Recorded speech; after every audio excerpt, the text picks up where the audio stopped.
Okay, so then mom says, no, that's a cow. Cows live on farms and dogs live inside the house, or however mom explains it, okay?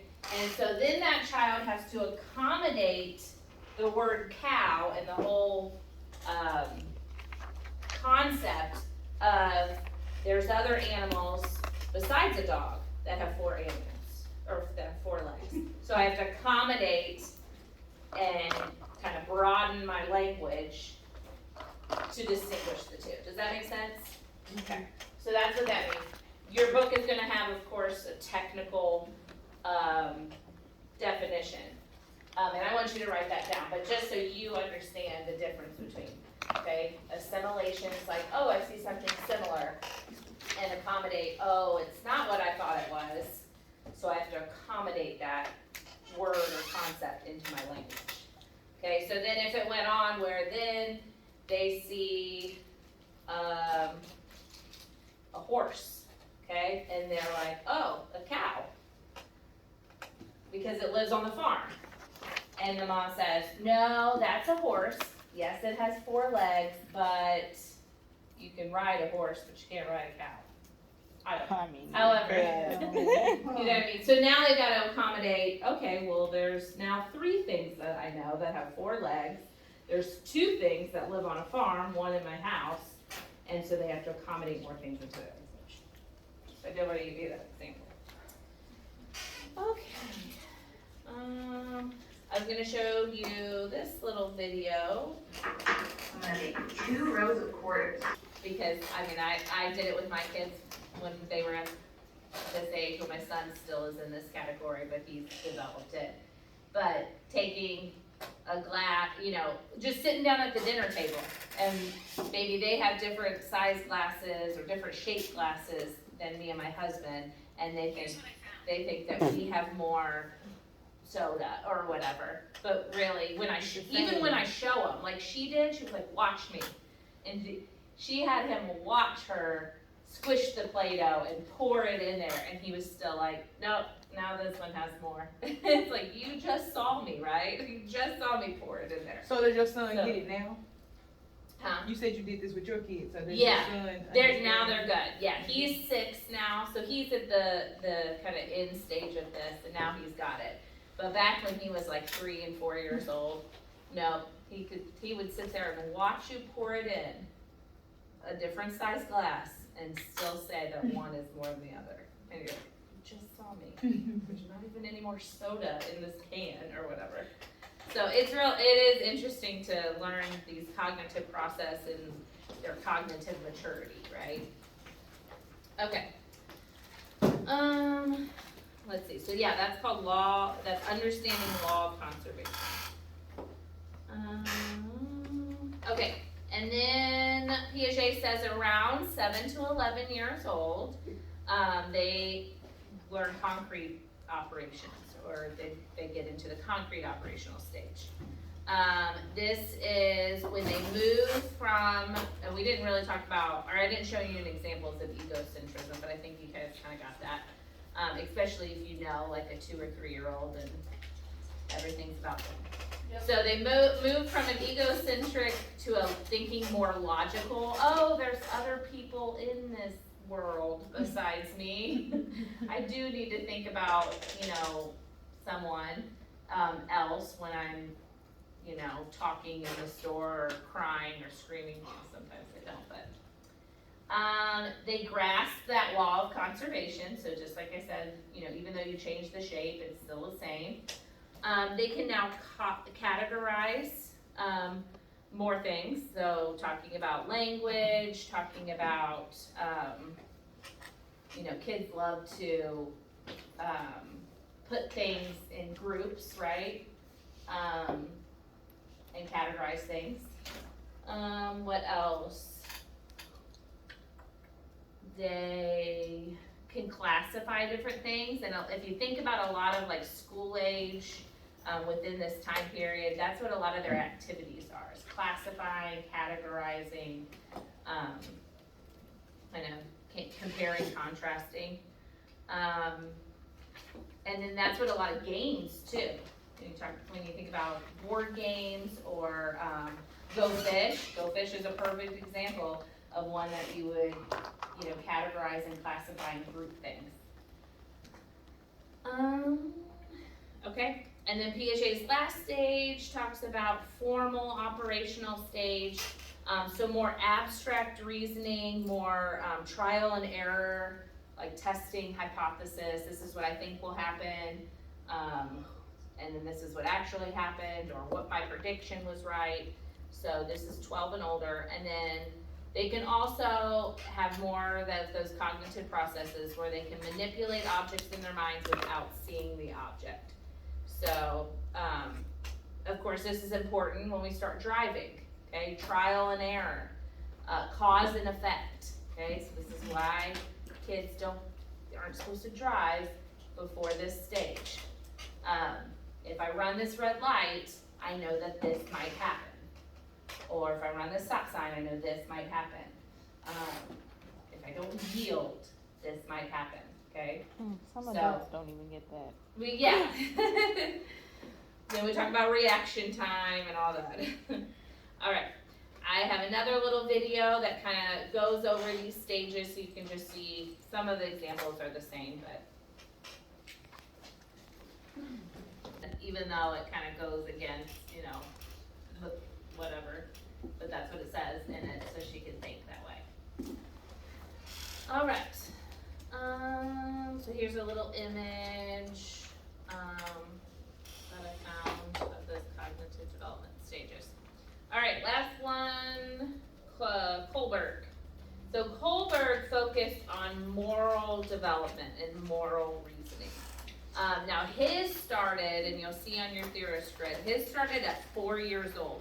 So I actually have the first 2 boxes, because he didn't really address younger than 4, okay? That's kind of when they're learning everything, taking everything in, and again, his focused on moral, so kind of how kids learn, or how we learn, what is good and bad, what is right or wrong, and how we think and kind of apply that to our lives. So he kind of talks about they don't have that ability to think that way before 4, or they're like taking it all in. So the first level he calls pre-conventional thinking. This is 4 to 10 years old. His main thing with this stage is the child learns reasoning through the parent's demand for obedience. So basically behavior is motivated by punishment, and like what's gonna happen if they do something wrong, okay? What's gonna happen if I don't know, draw on the wall, okay? And what's gonna happen to me?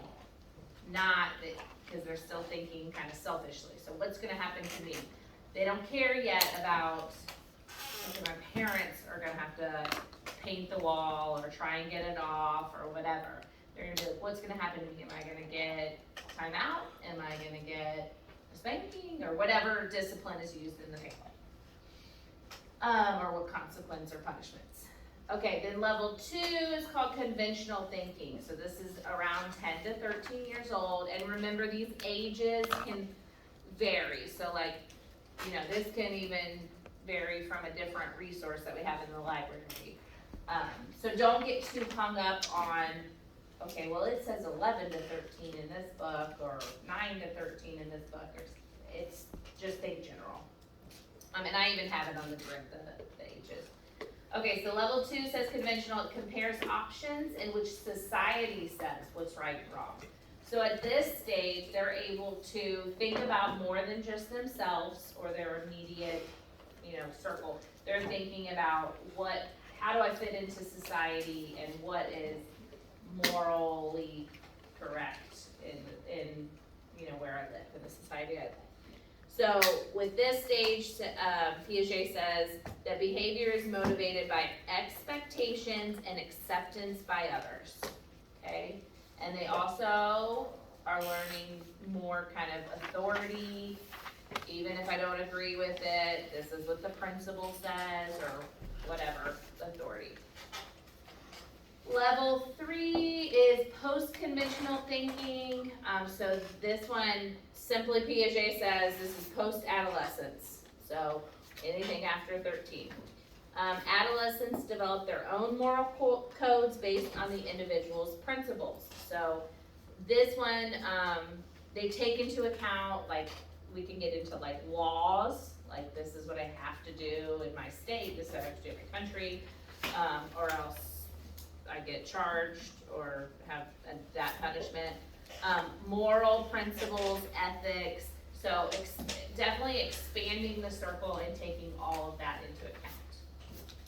So again, this is how Kohlberg says that we develop morally, and right and wrong. Also, level 3 post-conventional thinking too, could include, maybe like religious rules too. Like, if it's, as they get older, if they're not supposed to drink because it's against their, religion, or, lots of different examples there.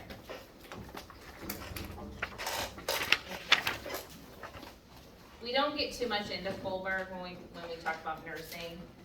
It's kind of just when because we don't get into like punishments and stuff as a nurse, right? With kids that aren't even our own.